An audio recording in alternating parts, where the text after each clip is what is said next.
Então hoje estamos à conversa com Catarina Vasques Rito, a produtora de eventos, a jornalista, a mulher, a mãe, a mentora, a profissional de moda.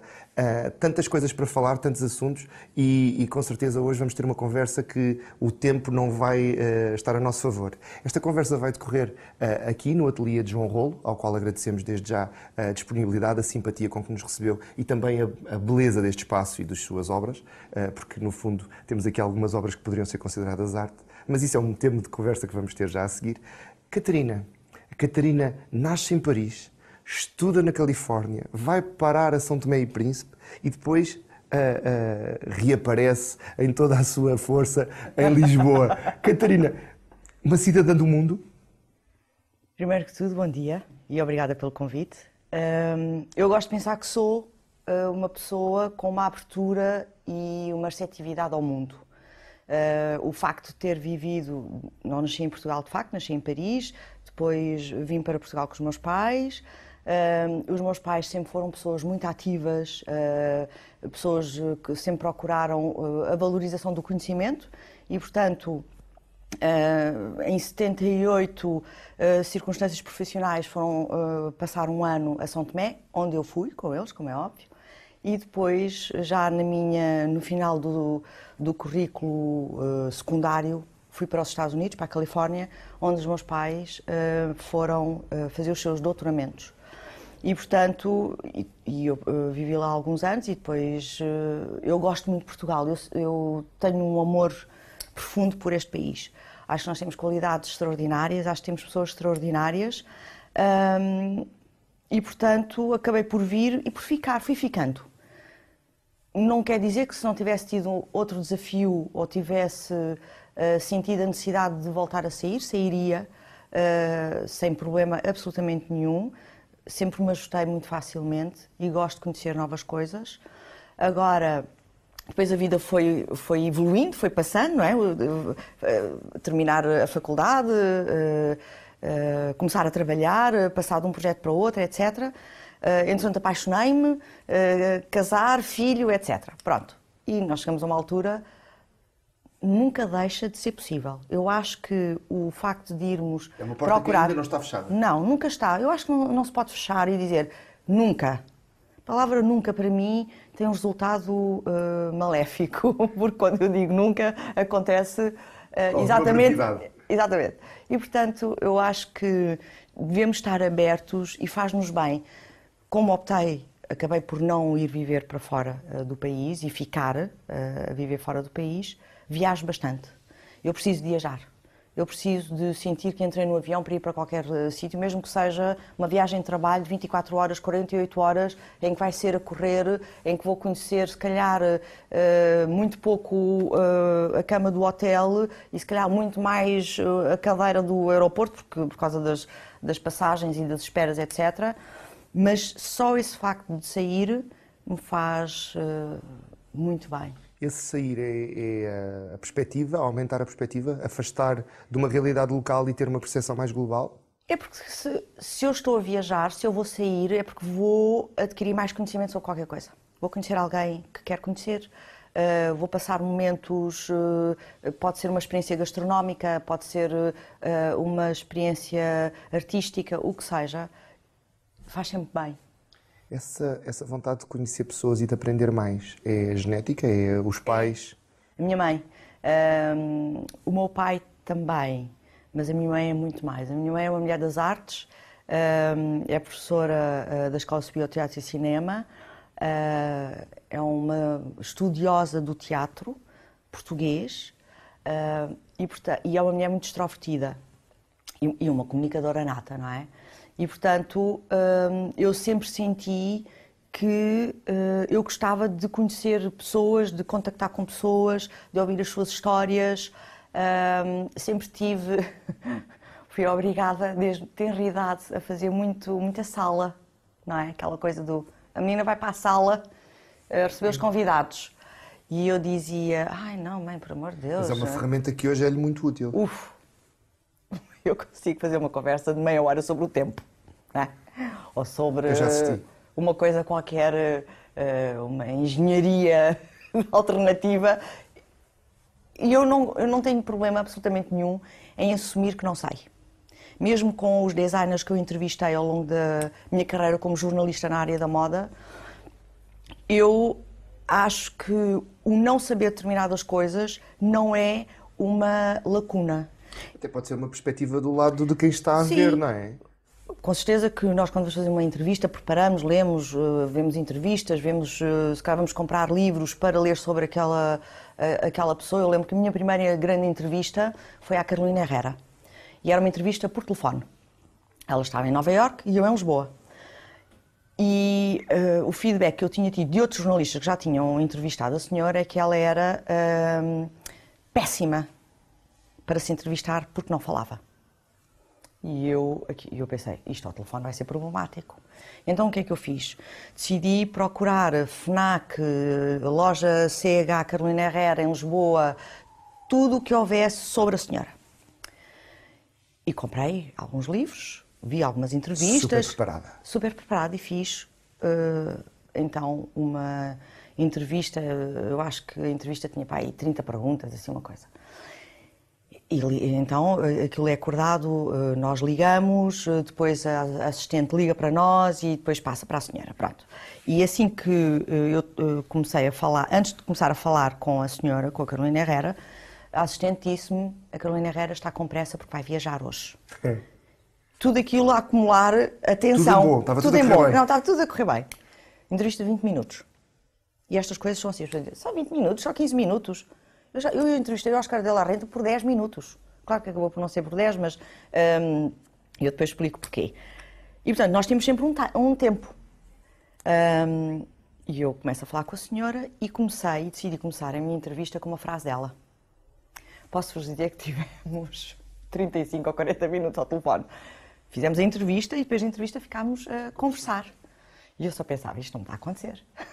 Eu sou uma miúda, alguém está enganado. Eu sou uma miúda e esta senhora tem mais do que fazer, está cheia de pressa para ir para uma viagem e está-me a dar aqui um bocadinho de conversa. E não foi nada monossilábica, respondia e desenvolvia. Eu estava absolutamente fascinada e pensei, bom, isto para teste foi um bom teste.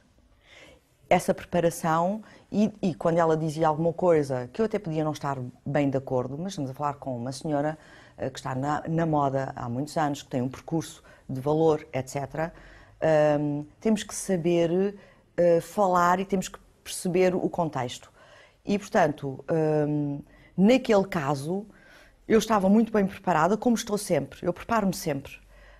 Pessoalmente, eu acho que é mais fácil de, no decorrer da conversa, uma pessoa diz assim, mas espera aí, eu não estou a perceber porque é que fez assim e não fez de outra forma. E se calhar aquela pessoa já falou sobre isso, eu não apanhei isso, ou passou, ou não dei importância. Ou então apetece-me ouvir que a pessoa me diga diretamente todo esse processo. E eu nunca tive vergonha de assumir que posso não saber muito bem qualquer um determinado assunto ou um determinado percurso da vida daquele artista. E as coisas, felizmente, sempre correram muito bem comigo. Tive feedbacks extraordinários de nomes que toda a gente reconhece. Eu tenho aqui alguns. Eu tenho João Paul Gaultier, Oscar de la Renta, Tommy, Michael Kors, a Carolina Herrera. Quem é que falta? Adorava o Issey Miyake. Tenho um paixão, fascínio pelo Issey Miyake. O Lagerfeld, gostava bastante do Lagerfeld. Estamos a falar daqueles com quem eu tenho... Porque uma coisa é a profissão, outra coisa é depois pôr um bocadinho do nosso gosto pessoal. E, de facto, gostava de ter entrevistado o Dean e o Dan, os D-Square. Conheci-os, mas nunca os entrevistei pessoalmente. O Manolo Blahnik, gostava de ter entrevistado. Eu fiz uma micro-entrevista ao Manolo Blahnik há uns anos com a Rosa Tous, que é da Tous, que as pessoas dizem Tous, não é Tous. Espero estar a dizer bem, porque não é... Pode correr muito mal, agora. Muito mal. E gostava de ter conversado, ter tido a oportunidade de falar mais com este senhor. Gostava de ter entrevistado depois artistas que passam pela moda, mas não são necessariamente designers de moda, ou estilistas ou costureiros. E aqui costureiros, a tradução literal do couturier. E, portanto, aí gostava, por exemplo, de uma Madonna, porque eu acho que ela tem um olhar, ela é uma artista, uma empresária. Eu cheguei a entrevistar o P. Diddy, ou o Puff Daddy, ou o Sean John, ou o homem já teve tantos nomes. E continuamos. E continuamos por aí. E foi uma entrevista muito engraçada, porque eu não vejo... Eu quando vou...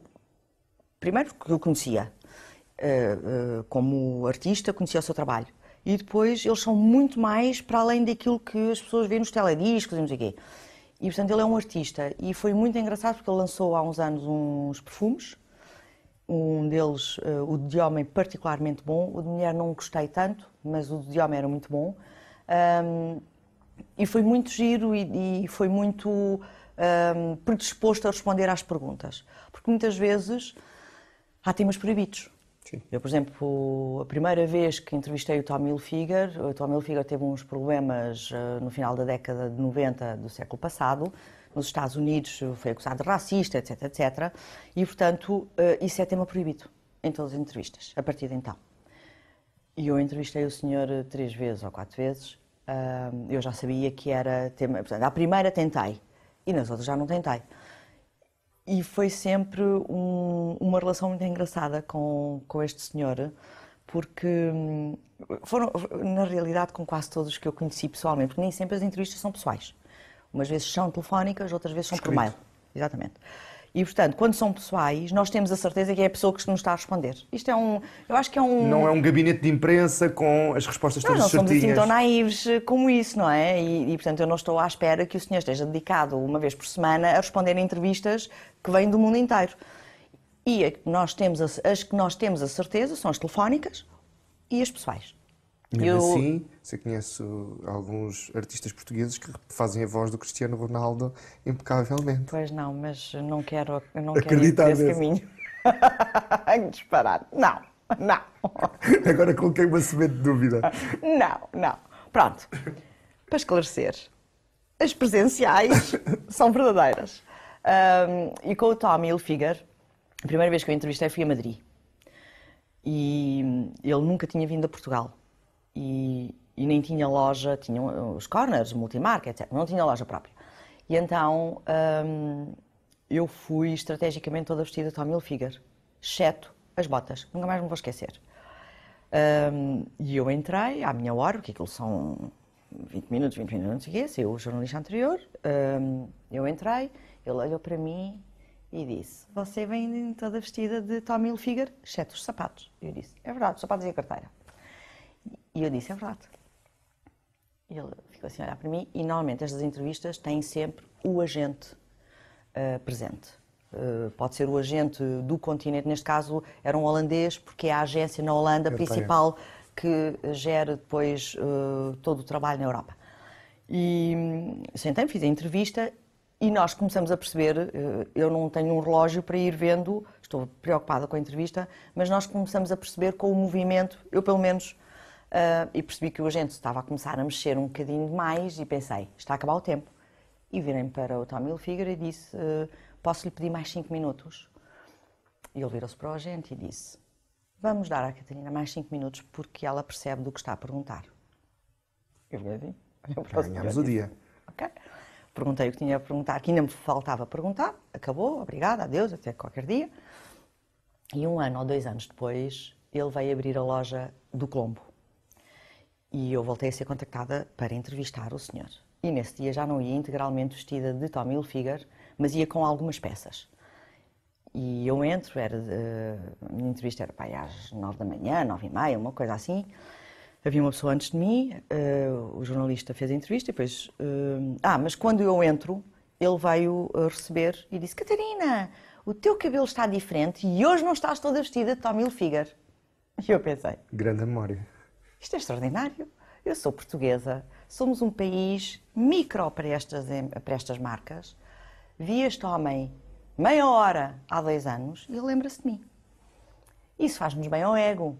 Com certeza que podemos dizer, alguém esteve ali a fazer o briefing, é aquela jornalista. Não interessa. Mas ele sabia pormenores que as outras pessoas não sabiam.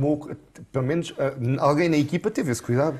E, portanto, isso também já me aconteceu, por exemplo, com o Eli Sabe, fazer uma entrevista, e no final da entrevista ele virou-se para mim e disse-me, eu tenho que lhe dizer uma coisa. E eu fiquei assim, mais direto, e disse, com certeza. O seu cabelo é maravilhoso, está muito bem pintado e muito bem cortado. Eu, na altura, tinha um bob mais longo. E eu disse, é só um momento que vou mandar uma mensagem ao meu cabeleireiro. Ele começou-se a rir e disse, desculpe, nunca... o seu cabelo... E eu disse, muito obrigada. Depois disse ao meu cabeleireiro, olha, estás a fazer um bom trabalho, porque até ele sabe, repara, e elogia o meu cabelo quando há, nestas circunstâncias, muita pressão, muito não sei o quê. E são pormenores que podem parecer de uma futilidade atroz, e acredito que seja para o comum dos mortais, mas quando nós estamos a trabalhar nesta área e como dizia uma colega de profissão, eu vou dizer uma coisa horrível, nós em Portugal, nesta área da moda e quando começamos a lidar com a moda internacional, sentimos que temos um orçamento de 3 estrelas e que vivemos num mundo de 5 estrelas, não é? E, portanto, temos hipóteses de estar e de confraternizar com, mas não temos acesso a ele. Somos sempre o lado pobrezinho, e às vezes comparativamente com outros colegas de outros países, mas eu acho que há que tirar o melhor partido e, de facto, eu acho que uma das aprendizagens é que o dinheiro é bom, mas não é tudo. E nós podemos continuar a ser felizes sem ter que... eu acho que o dinheiro é importante para se ter uma qualidade tranquila de vida. Porquê? Porque não estamos sempre estressados, não é? E nesta área da moda, apesar de nós em Portugal, eu sei que as pessoas não percebem muito bem quando eu digo isto, ou não querem perceber, ou não têm tanto conhecimento como eu gostaria que tivessem, nós não temos uma cultura de moda. E então de luxo, nem pensar. Porquê? Porque nós neste momento temos aquilo que existe no resto do mundo, praticamente nós temos, ou temos acesso. Temos alta costura, temos quem faça alta costura em Portugal, temos. E eu acho, sinceramente, que há uma única pessoa que faz alta costura neste país e, por acaso, é o sítio onde nós estamos. O João Rolo sabe o talento que tem, o trabalho que tem, mas é uma questão de inclusão. Nós vamos aos desfiles lá fora de pronto a vestir e alta costura, às semanas de moda de pronto a vestir e alta costura, e temos um bocadinho de tudo. Temos marcas melhores, mais ou menos, piores. Na alta costura temos marcas ou costureiros com os quais nos podemos não identificar, com outros sim. A alta costura é uma técnica, e uma técnica depois associada a uma série de regras. O pronto a vestir tem outras regras de funcionamento e nas semanas de moda acontece exatamente a mesma coisa. Nomes que nós conhecemos, nomes que não conhecemos, coisas que gostamos, coisas melhores e coisas piores. E nós aqui repudiamos um determinado tipo de estética ou de estilo. Eu conheço o João há uns anos e quando o conheci, eu às vezes sou um bocadinho bruta na forma. Não é na forma, eu digo a verdade, na verdade. E quando conheci o João, nós tivemos uma grande empatia e ele perguntou-me o que é que eu achava do trabalho dele. Eu disse-lhe, eu acho que o seu trabalho, em termos de qualidade, é muito bom, é extraordinário. Eu acho que o João, nos últimos 8 anos, 5, de uma forma mais concisa, evoluiu extraordinariamente para muito melhor. De tal maneira que eu acho que no último ano, prova disso é o facto de ele estar a ir lá para fora, estar a vestir figuras conhecidas internacionais. Na passadeira vermelha de alguns dos maiores eventos do mundo. Exatamente. Nós cá não sabemos muito. Não é que o João também queira fazer disto uma grande... Porquê? Acha que há um impedimento mediático, há um cuidado ou há um desconhecimento? Eu acho que é um bocadinho de tudo. Acima de tudo, desconhecimento. E depois... está bem.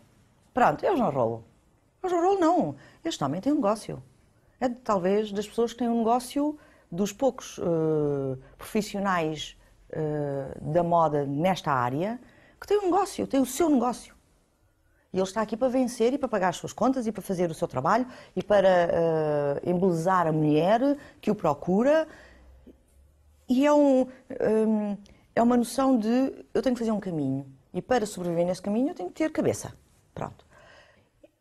E nós, para nos percebermos a nós próprios, nós temos que saber o nosso passado e perceber influências várias na cultura, na política, na economia, etc. Nas ideologias. E eu não posso perceber porque é que nós somos assim hoje se não perceber o que fomos ontem. E acho que o exercício tem que passar por aí. Eu, para perceber porque é que nós temos de tudo para brilharmos na moda e sermos um país internacionalmente reconhecido, porque temos confecção, temos design, temos algumas matérias-primas. Aí nós não temos tantas. No entanto, isso não é uma lacuna. Temos, quando digo matérias-primas, os tecidos que normalmente se gostam mais de utilizar. Agora, tecnologicamente, estamos no topo. E temos da melhor produção do mundo. Temos da melhor produção. Eu, quando digo tecnologicamente, em termos de investigação, temos o melhor centro da Europa e um dos melhores do mundo em Famalicão, que é o CITEV. Temos fábricas extraordinárias, uma indústria têxtil, que é diferente da indústria do vestuário, são coisas diferentes. Paralelamente, mas são diferentes. E uma pode funcionar, e uma funciona depois para a outra. Ou seja, nós temos todos os agentes para poder funcionar, mas não funcionamos. Mas nesse cuidado que nós temos de às vezes de haver esta humildade demagoga, que eu acho que é um bocado por aí, nós temos grandes criadores. Temos belíssimos talentos, quer de uma geração que foi, digamos assim, o boom, que é a geração que surgiu há 30 anos, o Nuno Gama, o João Rolo, Miguel Vieira, o José António Tenente, o José Carlos veio um bocadinho mais atrás. Claro que não podemos esquecer, temos o Augustos, temos Ana Salazar e depois temos outros. O José Carlos vem também do final dos anos 70. Depois, nos anos 80, começaram os primeiros cursos de estilismo e começaram a surgir alguns nomes nessa altura, principalmente meio, final dos anos 80.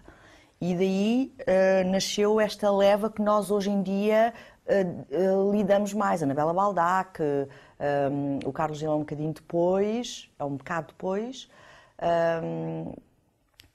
E estas pessoas, só para mencionar algumas, são muito boas. Depois temos uma nova geração. Temos o Luís Carvalho, temos o Patrick de Pádua, temos o Estelita Mendonça, temos o Hugo Costa. O Hugo Costa tem um trabalho fantástico para o homem. Temos a Susana Betancourt. E, portanto, estão a surgir e as fornadas que vão saindo são, com certeza, que em 50 alunos num curso não são os 50 que vão ser brilhantes. Não, isso é mentira. Agora, têm talento. Grande parte deles têm. Mas depois têm uma dificuldade. Eles, quando chegam ao mercado, isto é tudo muito bonito. E está na moda, gostar da moda e de estar na moda e de saber de moda e toda a gente tem uma opinião sobre a moda porque acha que, na verdade, isto é tudo uma futilidade e é fácil de compreender. Não, não é. A moda é um dos maiores negócios do mundo, é também o segundo maior poluente do mundo, neste momento. Tem uma estrutura, uma máquina de emprego a vários níveis, porque a moda não é só roupinha. Vai desde a criação, à produção, à distribuição. E depois todos os produtos que são necessários para, desde os botões, à camisa, aos algodões, diferentes tipos de algodão. Nem todas as fábricas fazem a mesma coisa. A criação de animais para determinadas matérias-primas, os tingimentos, enfim. Há uma panóplia de componentes que têm que trabalhar para depois ir afunilando para. E não esquecer que a moda não é só roupa. A moda é beleza, é cosmética, é calçado, é acessórios, portanto, isto depois vai... Infinito. Exatamente. Quase um infinito, não é? E, portanto, isto é um negócio. As pessoas que estão nisto à séria, que percebem que estão nisto, é para negócio. Não estou a brincar às bonecas, a fazer uns Essa vestidinhos. visão de negócio vai um bocadinho contra o que nós temos aqui a viver hoje, que é a alta costura, que é uma visão um bocadinho artística de um negócio. Ou discorda dessa minha opinião? Discordo, porque é assim, é a junção das duas coisas. A alta costura com certeza que tem uma tradição De expressão artística também. e uma tradição muito longa, porque temos que pensar que o que nós hoje chamamos de alta costura era o normal até meados, um bocadinho antes no século passado, porque quem vestia roupa feita por medida era quem tinha dinheiro. Portanto, aristocracias, por aí. E depois, no século XX, as coisas começaram a ficar um bocadinho mais dispersas e a haver mais oferta para as classes médias e as classes mais baixas. Pronto. Antes da Segunda Guerra Mundial começa a surgir alta costura, ou seja, começa-se a falar desta coisa da alta costura em França, Paris, e no pós, apesar da Europa estar a ser construída, há um boom parisiense em relação a uns nomes que decidem abrir as suas lojas de um produto que é alta costura. Ou seja, voltar a dar uma beleza cara, porque isto são horas de trabalho, não é? Isto não é uma fábrica. Isto são pessoas que têm uma técnica, que são artesãs e que têm horas. Um vestido pode demorar 200 horas a fazer. Claro que isso tem que pagar. Não só as horas de trabalho, como os materiais. E depois a criatividade, com certeza. A pessoa que teve a ideia da peça, que depois pode ser limada ao gosto da cliente, mas a alta costura implica uma série de coisas que são muito específicas e requer talento de construção. E é feita uma peça. Exclusivo. É exclusivo. Se é uma peça, uma segunda peça, ela já não vai ser igual, literalmente igual à primeira. E no pronto a vestir, não. E, portanto, nós temos em Portugal estes talentos, temos este lado mais criativo, enfim, vamos usar esta palavra, apesar de eu achar que não é muito ajustada, mas para as pessoas perceberem, mas implementar um negócio, depois é preciso perceber que mercado é que nós estamos, para quem é que vamos falar, que custos é que nós temos de investimento, que custos é que temos de produção, para depois ter um preço e esse preço ajudar a minimizar investimento e depois também temos o nosso lucro. Isto é tudo muito bonito, mas a maior parte e acho que há uma lacuna ainda nas universidades, nos cursos, em ajudar estas mentes criativas, estes artistas, a dizer, vocês têm um lado de artista muito bonito, Mas falta a gestão. mas precisam ter uma ideia de gestão, porque, ou das duas, ou vocês são ricos ou têm já um mecenas por trás que dizem, sais da faculdade e eu estou aqui para investir, e não te preocupas nada mais do que criar. Ou então criamos aqui umas bolhas de sabão. Ou então temos que criar aqui, temos que perceber como é que isto vai funcionar. E depois o talento hoje, nós hoje estamos abertos ao mundo, não é? Basta clicar nos pads, nos não sei quê, nos tablets, nos telefones, etc. E nós estamos ligados ao mundo em segundos. E, portanto, a inspiração, às vezes, ser original nos dias de hoje é muito complicado. E por isso é que há uma estudiosa muito interessante, que é a senhora Edelkurt, que é dinamarquesa e vive em França, em Paris, e ela dizia, tem vindo a dizer nos últimos 3 anos, em entrevistas, que o século XXI é o século do marasmo, até o momento, do marasmo criativo. Mas é o século do boom tecnológico. E o que é que ela quer dizer com isto? Nós virmos as coleções... São muito repetições dos anos São repetições, 70, de repetições, 80, de repetições, de repetições. É mais... Primeiro, acho que há uma coisa fantástica. Hoje em dia há várias coisas na moda. Ou seja, estão na tendência. E a democratização da moda, não só pelo preço, mas porque tudo pode estar Nós já na não moda. nos sentimos excluídos se só gostarmos de usar vestidos largos e na tendência estarem os vestidos justos.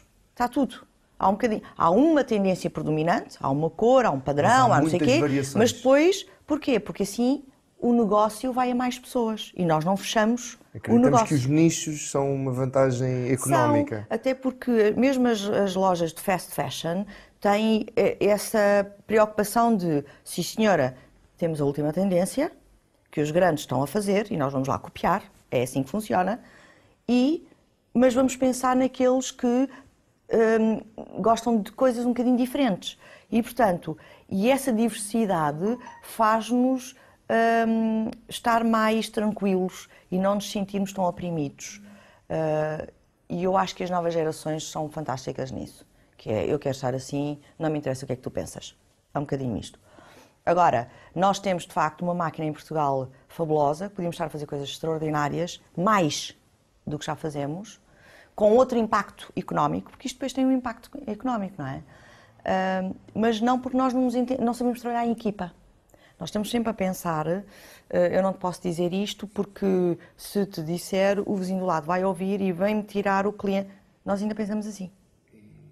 E não podemos pensar assim, porque assim como alguém quer fazer uma pequena produção e tem uma grande dificuldade em conseguir quem faça a pequena produção, porque as fábricas continuam recorrentemente à procura dos clientes que fazem grande produção. Se eles um dia voltarem a falhar, como aconteceu recentemente, não é? Neste século, há um problema económico. As fábricas ficam sem trabalho.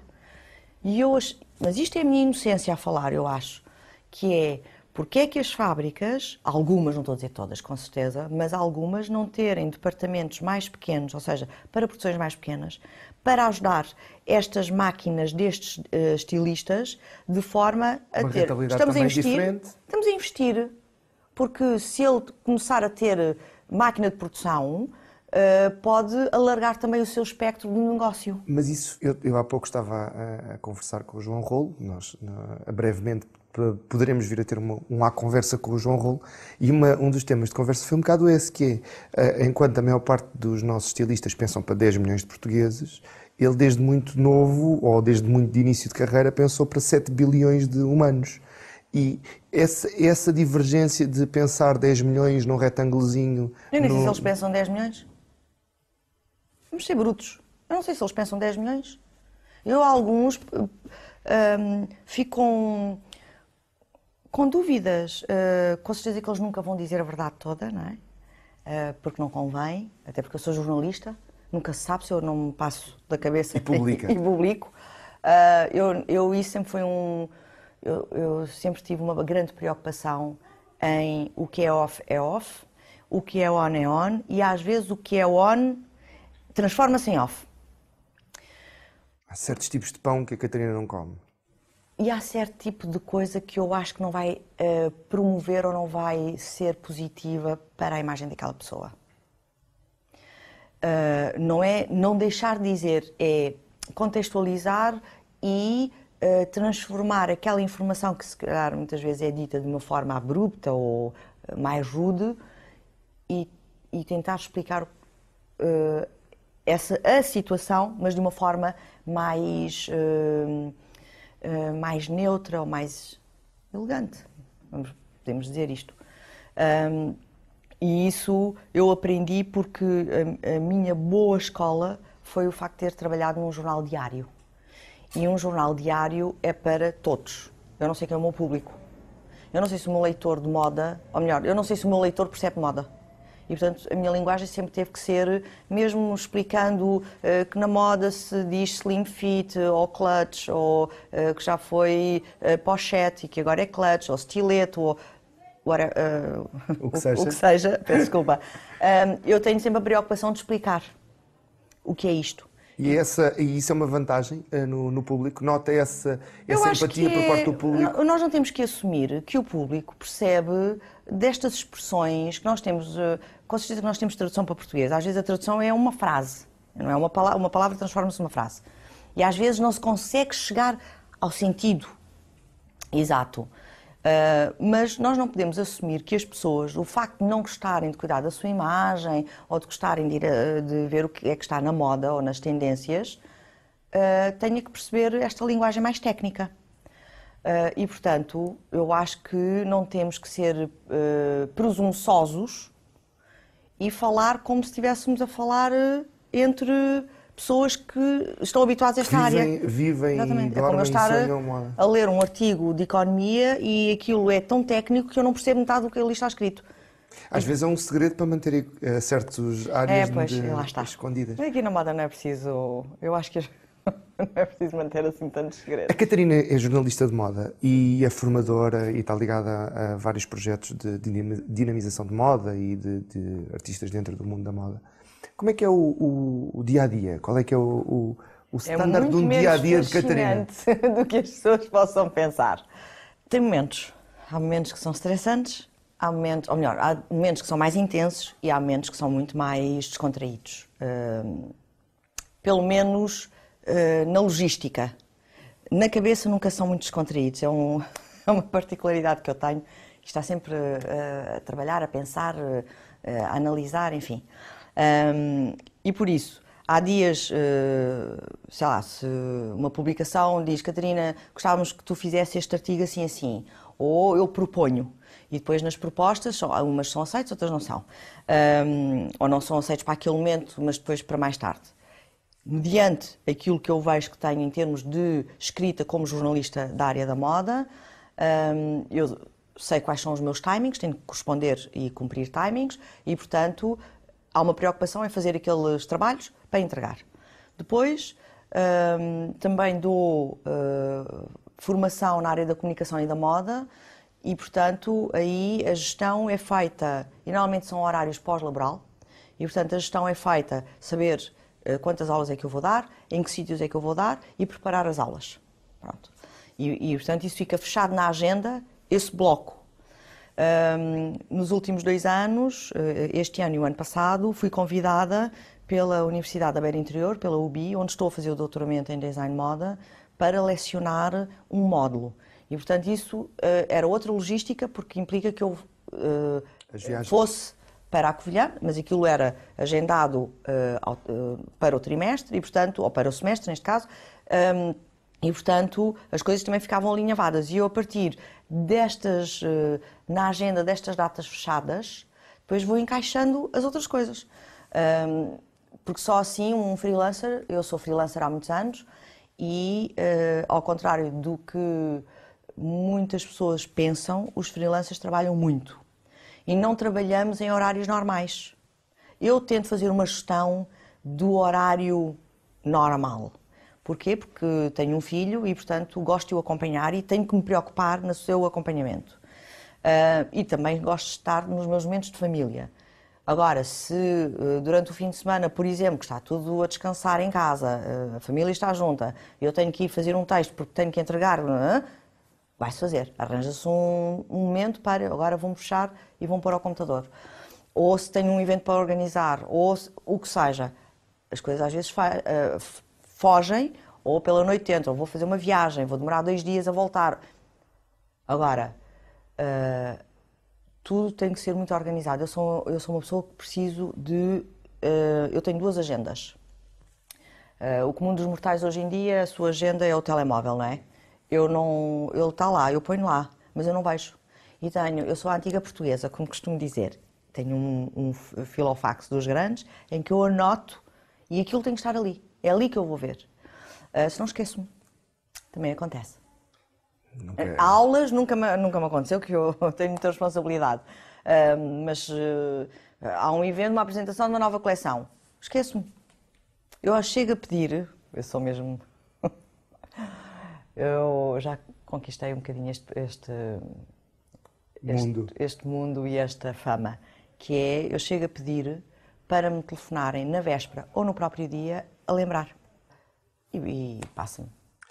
Essa tese de doutoramento deu-nos um grande evento do qual a Curiacos tem feito também um bocadinho parte, que é o Concept Fashion Design. O concept, e para quem não conhece o conceito, perdão-me a redundância, o concept acaba por ser um evento que não é só de moda, mas que é de arte. E aí entra um bocadinho do resto do perfil da Catarina. A Catarina é uma amante de arte, começa a carreira ligada à música, da música passa para a moda. Ainda passei pelo teatro. Ainda passou pelo teatro. Uma coisa muito fugaz, apesar do teatro estar na minha família desde sempre, porque a minha mãe está ligada ao teatro e foi uma grande crítica de teatro deste país. E eu não posso deixar de escapar o 86, programa de moda, é verdade, que faz parte que dos ícones da televisão daquela era e que revolucionou um bocadinho a imagem que a moda tinha em Portugal. É verdade. Já voltamos à televisão, mas no concept, o concept acaba por ser uma fusão de vários tipos de arte. Eu incluiria a moda, já vi que a Catarina não tem essa visão tão naif como eu da moda ser uma arte, mas... Não, eu acho que a moda é uma forma de arte num determinado ponto. E o concept? Onde é que surgiu o sonho do concept? O concept surgiu de várias coisas. Nós agora estamos na moda, agora uma coisa muito recente, não é? Estamos a ser invadidos pelo turismo, por turistas, acho fantástico, acho que é muito importante. Nós às vezes podemos reclamar, mas ainda bem que as pessoas estão a vir e estão a querer conhecer o nosso país. Nós precisamos do turismo, no fundo, desta prestação de serviços, que isto depois promove uma série de outras coisas. Portanto, século XXI, nos últimos 4 anos, estamos na moda neste sentido em que o turismo vem em grande volume ou com grande fluxo. Agora, a verdade é que eu, por experiência, não tanto por experiência, mas por resultado educacional, eu cresci em meio artístico, os meus pais sempre se preocuparam em mostrar o mundo, mesmo que fosse cá dentro, exposições, concertos, espetáculos de teatro, cinema mais alternativo ou cinema mais adulto, e o adulto aqui não tem nenhum termo pejorativo. Tem a forma como determinados filmes não são para uma criança de 13 anos perceber ainda. Eu lembro que quando vi o The Graduate, com o Dustin Hoffman, que era uma história de amor entre um aluno e uma professora, eu tinha 13 anos ou 12 anos e foi uma visualização privada em casa de uns amigos dos meus pais. E era só adultos, eu era a única miúda. E os amigos dos meus pais disseram, não. Ou seja, eu acho que o facto de ser novo não se quer dizer que seja idiota. E a nossa cabeça é moldada. Quanto mais exposta a conteúdos interessantes, mais interesse cria. Sim, e menos estranhamos e somos menos preconceituosos e menos idiotas no futuro, na verdade. E, portanto, esta máquina, quando eu entrei nesta área da moda, eu não tive nenhuma ideia original, eu não descobri a cura para nada. Agora, queria criar um espaço, um momento em que diferentes expressões artísticas estivessem presentes. E umas até pudessem vir a influenciar as outras. E se calhar haver maior sinergia entre elas. Eu quando decidi fazer a tese de doutoramento, ou seja, fazer o doutoramento, e comecei a pensar na minha tese, a minha tese tem 2 perspectivas. E uma delas foi esta experiência, ou seja, eu tinha que fazer um projeto para a tese, fazia parte, e eu pensei, se calhar está no momento. E as coisas começaram a possibilitar-se para isso acontecer. Fiquei satisfeita porque consegui realizar 7 pré-edições, onde consegui perceber o que não quero e o que quero. Houve coisas boas, e houve coisas menos boas, e houve coisas más. E por isso mesmo o Concept Fashion Design teve 2 edições este ano e não vai ter mais nenhuma. Para eu agora ir, para já porque tenho que fechar a tese, e portanto tenho que agora debruçar-me sobre tudo isto. Esta entrevista foi marcada porque a Catarina está prestes a entrar num período de hibernação mediática. Mas nunca entro a 100% como gostaria, porque tenho sempre várias coisas para fazer. E portanto, o que acontece é que estar a fazer por fazer e continuar recorrentemente a fazer à pressa e amanhado, vou destruir cada vez mais e não vou construir. O objetivo era uma prova de conceito. E acho que há espaço. E as pessoas estão receptivas. Apesar de me ter entristecido, porque a parte da moda que eu queria que tivesse tanto protagonismo ou menos que as outras, acaba por ser aquilo que mais capta a atenção. Alavanca tudo. Sim. E eu, na verdade, até quero fugir muito do desfile tradicional, porque eu faço a edição tem pequenos desfiles. E eu queria, mas isso requer que eu esteja mais focada no projeto, que é as pessoas pensarem outras formas de apresentar as suas coleções. Que não aquela do desfile, estamos ali sentadinhos, vem, desfila para trás e para a frente, não sei o quê. Se calhar para mim, que vivo neste mundo, já é boring, não é? Já é um formato, eu gosto de ser desafiada. Para quem não vai muito, continua a ser apelativo. Eu depois também tenho que me pôr um bocadinho... Tem que cumprir com as expectativas do seu público. Sim. porque eu quero que o público Mas seja variado. O conceito, e volto a relembrar aos nossos telespectadores, que provavelmente alguns não conhecem, o conceito tem um bocadinho o conceito fora da caixa, Tem. de serem espaços estranhos, diferentes. Eu lembro-me, por exemplo, aqui em Lisboa, foi no hospital A edição passada, do ano passado em Lisboa. Sim. Em que Era um hospital? foram destruídas paredes para criar espaços de moda, porque o espaço iria ser remodelado brevemente, e aproveitaram essa. Eu achei uma parte interessante do conceito. É diferente. Mas essa desconstrução do espaço, do ambiente à volta, dos artistas plásticos pelo meio, esse sonho sente-se-o já cumprido ou ainda há tanto mais para inventar? Sinto que já lá cheguei um bocadinho, mas há um caminho até eu dizer, porque eu acho piada porque as pessoas quando perguntam no final da edição, olha, correu muito bem, eu digo sempre. Eu já tive essa conversa. Sim. Mas isso não é um perfeccionismo ou um sonho do inatingível, porque há de sempre ser melhor? Não, eu acho que é uma consciência de que a ideia está-se a construir, mas ainda está muito aquém daquilo que eu idealizei. E o que eu idealizei não é uma coisa assim inatingível. O que eu idealizei implica maior envolvimento económico para poder trazer melhores coisas também e algumas delas já identificadas pelo público. Porque o que eu quero, acima de tudo, é criar um espaço onde os menos conhecidos podem estar. Alguns com qualidade e outros com menos qualidade.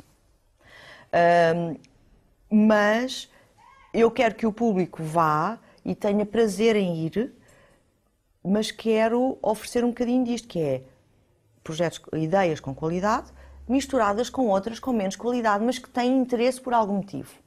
Catarina, o tempo está a terminar, mas eu não posso terminar esta entrevista sem que me conte aos meus telespectadores. Ai, não acredito, aquela história. Até porque a Catarina me provocou há pouco, quando falou na história do cabelo.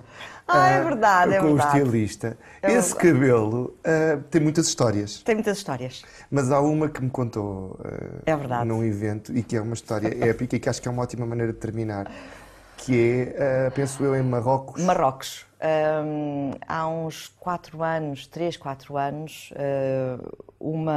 às vezes, aqui não era uma marca, era um departamento, que eu até posso dizer, era Cosmética Ativa, que é o departamento que gera as marcas de farmácia e de beleza, Vichy, Roche-Posay, etc, etc. Portanto, pertence à L'Oréal. E às vezes, para ser um bocadinho mais interessante do que enfiarem-nos dentro de uma sala durante não sei quantas horas a ouvir as novidades que vão acontecer nesse ano... Metem-vos num avião e vão explicar não sei quantas horas. E vamos fazer no fundo, é um agrado. Sim, acontece. Sim, existe. É verdade. E então, os jornalistas éramos vários, diretoras de revista, editoras de moda, e eu, como sou uma jornalista na área da moda, eu não sou só de beleza ou só de moda vestuário. Transversal. Eu sou transversal e, portanto, eu entro dentro de viagens que normalmente sou assim um bocadinho extraterrestres, não é? Pronto. Esta vem aqui fazer isso, ela não é de beleza. Não é editora, não é... Bom. Então, essa viagem era a Marrocos. Era e foi. Eu nunca tinha ido a Marrocos. Eu gosto muito da cultura árabe, acho que eles têm, quer ao nível da moda, da gastronomia, etc. E, portanto, lá fomos nós. Éramos um grupo de 10 ou de 11. Se éramos 10, éramos 9 mulheres e um homem, era assim uma coisa. E, portanto, fomos 3 dias, acho eu, 3 ou 4 dias, já não lembro. E lá fomos nós para Marrocos, para Marrakech. E no segundo, no dia em que chegámos, nada de especial, não sei o quê, e no grupo havia várias loiras, morenas, olhos claros, olhos escuros, enfim, havia uma escolha eclética de jornalistas. Exatamente. E eu ia com o meu cabelo loiro, como sempre, normal. E no primeiro dia, após a primeira noite, eu deixo para tomar um pequeno almoço e fui pedir não sei o quê ao empregado e ele virou-se para mim e, de forma muito correta, devo dizer, disse: eu gostava de lhe dizer uma coisa, o seu cabelo é muito bonito. Eu achei aquilo, pensei, se calhar também disseram isto às outras loiras, deve ser por ser loiro. pensei eu. E quando me sentei na mesa disse à Sofia Carvalho, olha, elogiaram o teu cabelo também? E ela, o meu cabelo? Não, porque é que haviam de elogiar o meu cabelo? E eu disse, pronto, ok. No dia a seguir, outra empregada, eu fui pedir exatamente a mesma coisa, que eu gosto dos meus cappuccinos, ou o que seja, de manhã, e o empregado disse, eu posso dizer, posso lhe dizer uma coisa? Eu disse, pode já se ficar um bocadinho à hora a pensar. O que é que aí veio? A senhora tem um cabelo muito bonito. E eu faço assim um ar, quando não estou a gostar, faço assim um ar. Obrigada. E fui-me sentar. E diz a Sofia, o que é que se passa? Eu disse, voltaram a gostar do meu cabelo. Diz-me que também gostam do teu cabelo. Ela disse, não. Bom, nós tivemos vários, de facto, tivemos um dos dias era para a apresentação. E quando tínhamos tempos livres, nós íamos em grupo visitar os sucos, etc, etc. Pronto. E foi uma viagem muito agradável. E fomos também visitar uma mesquita e eu sou muito respeitadora das religiões alheias porque gosto que respeitem a minha. E, portanto, eu preocupo-me, não vai com o braço descoberto, não vou de mini saia, obviamente não vou, ia com uma echarpe para cobrir a cabeça, etc, etc. Bom, há um dos dias, no penúltimo dia, sim, fomos almoçar ao deserto, uma coisa giríssima, e levávamos umas gelabas, ou uns caftãs, ou aqueles vestidos, túnicas típicos, são bordados à frente e compridos, etc. Pronto. E todas nós, e o homem ia com uma gelabá, porque tem um capuz, e nós íamos de caftãs. E vestimos por cima da nossa roupa. E quando chegámos ao destino, nós ainda não tínhamos os caftãs vestidos, eu saio e disse ao único homem que estava connosco, que era o diretor da Cosmética Ativa, disse ao Paulo, olha, eu não estou a perceber isto. E nós íamos em jipes, tínhamos motorista, eu não estou a perceber isto, mas já é a segunda ou terceira vez que me elogiam o cabelo, mas só a mim, porque eu vou perguntar às outras loiras e ninguém reage, eu presumo que seja por ser loira. E ele diz, Catarina, tu ias, de facto tu não existes. E diz um motorista, olha, eu percebo português e de facto a senhora tem um cabelo muito bonito. Eu vesti o caftã e disse ao Paulo, não me vais largar mais esta viagem, porque eu tenho a sensação que ainda sou trocada por uns camelos de bico aqui. E eu não quero ser trocada por camelos. Bem, aquilo passou-se. Chegámos a Portugal, passado umas semanas, encontro um amigo de família que é especialista em estudos neo-árabes e estou a falar com ele e disse, nem sabes, fui recentemente a Marrakech, não sei o quê, né? E diz-me ele assim... Adoraram o teu cabelo. E adoraram o teu cabelo. E eu olhei para ele e disse, como é que tu sabes que adoraram o meu cabelo? Mas o problema é que eu não percebi porque é que eles adoraram o meu cabelo. E diz ele, porque tu fizeste uma coisa que eles deviam andar malucos. Eu disse, o quê? Eu não era a única loira.